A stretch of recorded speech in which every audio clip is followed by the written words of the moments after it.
Assalamualaikum warahmatullahi wabarakatuh. Perkenalkan, nama saya Fahru Rozi dari perwakilan dari kelompok satu akan menjelaskan eh, tentang muamalah dalam Islam. Eh, saya sendiri Fahru Rozi Munte bersama teman-teman saya dari Dwi Wahyuni, Filza Gasani, Gina Zulkarnain, Sudarwin dan Sariful Maulana telah membuat PowerPoint tentang muamalah dalam Islam. Pengertian muamalah. Untuk dari segi bahasa, muamalah berasal dari kata amalah, yu'amilu muamalat, yang berarti perlakuan atau tindakan terhadap orang lain, hubungan kepentingan. Dan dari segi istilah muamalah sendiri ialah segala peraturan yang mengatur hubungan antara sesama manusia, baik yang seagama maupun yang tidak seagama, antara manusia dengan kehidupannya dan antara manusia dengan alam. Untuk prinsip-prinsip muamalah sendiri terbagi atas 4 bagian, yaitu yang pertama ialah pada dasarnya segala bentuk muamalat adalah mubah, kecuali yang ditentukan oleh Al-Quran dan Sunnah Rasul. Terkait hukum Islam memberi kesempatan perkembangan luas dan jenis muamalat baru sesuai dengan perkembangan kebutuhan masyarakat. Yang kedua, muamalat dilakukan atas dasar suka sama suka tanpa mengandung paksaan. Yang ketiga, muamalat dilakukan atas dasar pertimbangan mendatangkan manfaat dan menghindari mudarat dalam hidup masyarakat. Berhasil sesuatu bentuk muamalat dilakukan di dasar pertimbangan mendatangkan manfaat dan menghindari mudarat di dalam masyarakat. Dan yang terakhir ialah muamalat yang dilakukan dengan meminta nilai keadilan, menghindari penganiayaan maupun tidak mau mengambil peluang dalam kesempitan. Kita masuk ke macam-macam muamalah. Untuk macam-macam muamalah sendiri terbagi atas beberapa bagian. Untuk yang pertama ialah jual beli. Jual beli menurut syariat agama ialah kesepakatan tukar menukar benda untuk memiliki benda tersebut selamanya. Melakukan jual beli dibenarkan sesuai dengan firman Allah Subhanahu wa taala dalam Quran surah Al-Baqarah ayat 275, yang artinya ialah, dan Allah telah menghalalkan jual beli dan mengharamkan riba. Untuk syarat-syarat jual beli ada 3. Yang pertama ialah adanya penjual dan pembelinya. Yang kedua, ada uang dan barangnya. Dan yang ketiga ialah ijab kabul. Untuk poin kedua dari macam-macam muamalah ialah utang piutang. Utang piutang adalah menyerahkan harta dan benda kepada seseorang dengan catatan akan dikembalikan pada waktu kemudian. Untuk rukun utang piutang ada terbagi lagi atas beberapa bagian. Yang pertama ialah yang berpiutang dan yang berutang. Kedua, ada harta atau barang. Ketiga, lafaz kesepakatan.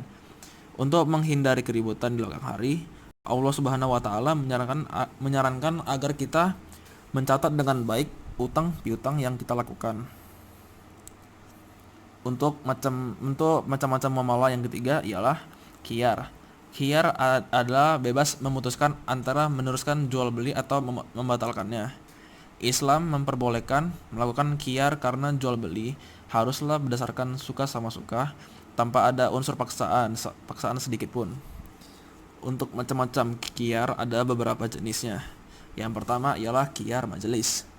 Selama penjual dan pembeli masih berada di tempat berlangsungnya transaksi atau tawar-menawar, keduanya berhak memutuskan meneruskan atau membatalkan jual beli. Rasulullah SAW bersabda, 2 orang yang berjual beli boleh memilih akan meneruskan atau tidak selama keduanya belum berpisah. Hadis riwayat Bukhari dan Muslim. Poin kedua ialah khiyar syarat. Khiyar yang dijadikan syarat dalam jual beli. Misalnya penjual mengatakan, saya jual barang ini dengan harga sekian dengan syarat khiyar 3 hari. Maksud dari sang penjual tersebut ialah memberi batas waktu kepada pembeli untuk memutuskan jadi tidaknya pembelian tersebut dalam waktu 3 hari. Apabila pembeli mengiyakan, status barang tersebut sementara waktu tidak ada pemiliknya. Artinya, si penjual tidak berhak menawarkan kepada orang lain lagi. Namun jika akhirnya pembeli memutuskan tidak jadi, barang tersebut menjadi hak penjual kembali.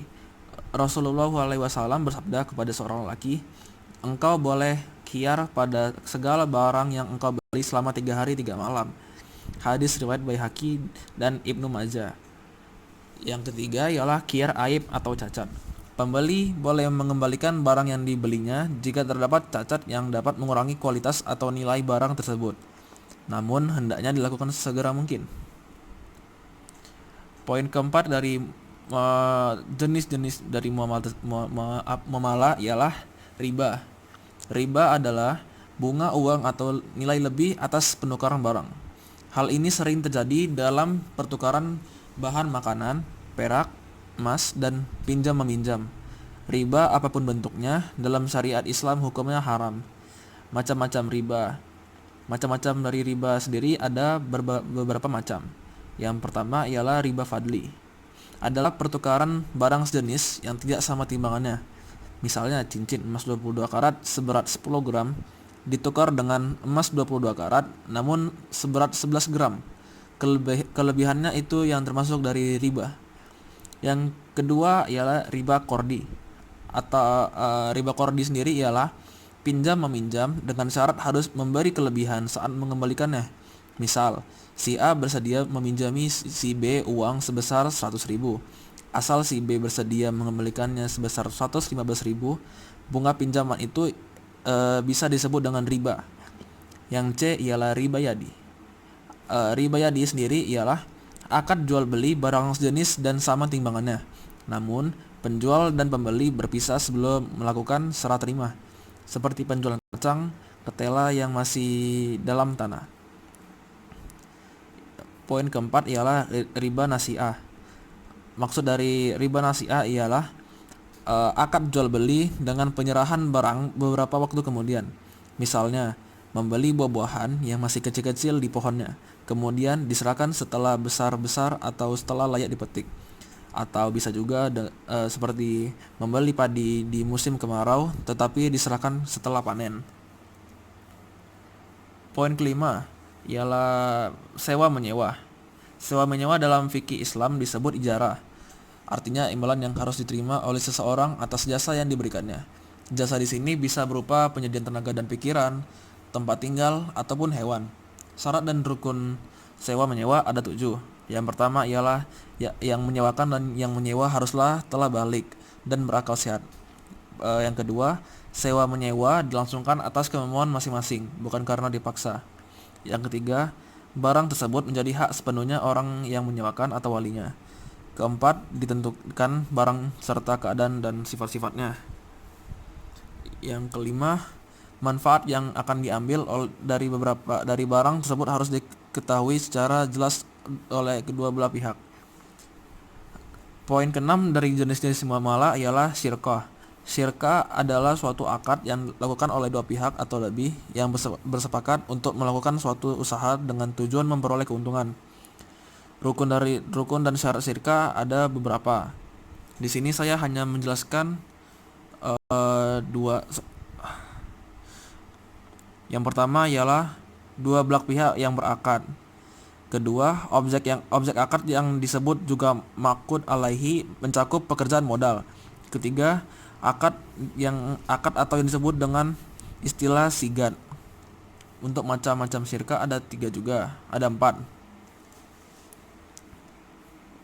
Kita masuk ke jenis-jenis muamalah yang ketujuh, yaitu mudharabah. Mudharabah adalah akad kerjasama usaha antara dua pihak, di mana pihak pertama menyediakan semua modal, pihak lainnya menjadi pengelola atau pengusaha. Macam-macam mudharabah pun ada beberapa. Yang pertama ialah mudharabah mutlaqah dan yang kedua ialah mudharabah muqayyadah.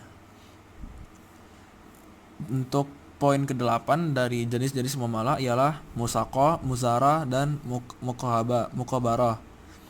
Untuk poin pertama ialah musaqah. Musaqah ialah kerjasama antara pemilik kebun dan petani di mana sang pemilik kebun menyerahkan kepada petani agar dipelihara dan hasil panennya nanti akan dibagi 2 menurut persentase yang ditentukan pada waktu akad. Yang B, muzara'ah dan mukabarah. Muzara'ah adalah kerjasama dalam bidang pertanian antara pemilik lahan dan petani penggarap di mana benih tanamannya berasal dari petani. Sedangkan mukabaroh ialah kerjasama dalam bidang pertanian antara pemilik lahan dan petani menggarap, di mana benih tanamannya berasal dari sang pemilik lahan. Terima kasih atas perhatiannya. Mohon maaf jika saya membuat kesalahan. Lebih kurangnya mohon maaf. Assalamualaikum warahmatullahi wabarakatuh.